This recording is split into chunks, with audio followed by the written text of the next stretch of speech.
আসসালামু আলাইকুম ওয়া রাহমাতুল্লাহি ওয়া বারাকাতুহু। বান্দা তো সেই যে হুকুম পালন করে।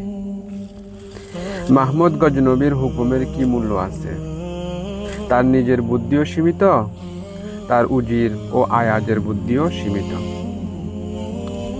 এই অবস্থান তো রয়েছে মূলত সেই সত্তার, যিনি সমগ্র বিশ্ব সৃষ্টি করেছেন। হীরা ভেঙে যাক, দিল ভেঙে যাক, মানুষের আবেগ উদ্দীপনা ভেঙে যাক, কামনা বাসনা ভেঙে যাক, চিন্তা ও কল্পনা ভেঙে যাক, কিন্তু তার হুকুম যেন না ভাঙে। এই মর্যাদা মূলত একমাত্র আল্লাহ তাআলার। এই কারণে আল্লাহ তাআলার হুকুমের মধ্যে হিকমত ও রহস্য তালাশ করা নির্বুদ্ধিতা। আর এই নির্বুদ্ধিতার মূল কারণ গুনাহ। যত গুনাহ করবে তত বুদ্ধি উল্টে যাবে। মোট কথা, গুনাহের অকল্যাণে মানুষের বুদ্ধি নষ্ট হয়ে যায়। গুনাহ ছাড়লে নূর লাভ হয়। আল্লাহ তাআলার দরবারে এসব গুনাহ থেকে সামান্য সময়ের জন্য তাওবা করেই দেখুন। কয়েকদিনের জন্য গুনাহ ছেড়ে দেখুন আল্লাহ তাআলার পক্ষ থেকে কেমন নূর ও বরকত লাভ হয়। তখন এমন সব কথা বুঝে আসবে যা পূর্বে বুঝে আসতো না।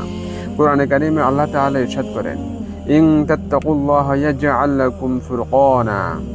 তোমরা যদি আল্লাহ তাআলাকে ভয় করো, অর্থাৎ আল্লাহ তাআলার হারাম করা গুনাহ থেকে বাঁচো, তাহলে আল্লাহ তাআলা তোমাদের অন্তরে হক ও বাতিলের মধ্যে পার্থক্য করার একটি নীতি সৃষ্টি করবেন, যা সুস্পষ্টভাবে তোমাদেরকে বলে দেবে এটা হক, এটা বাতিল, এটা ঠিক, এটা ভুল।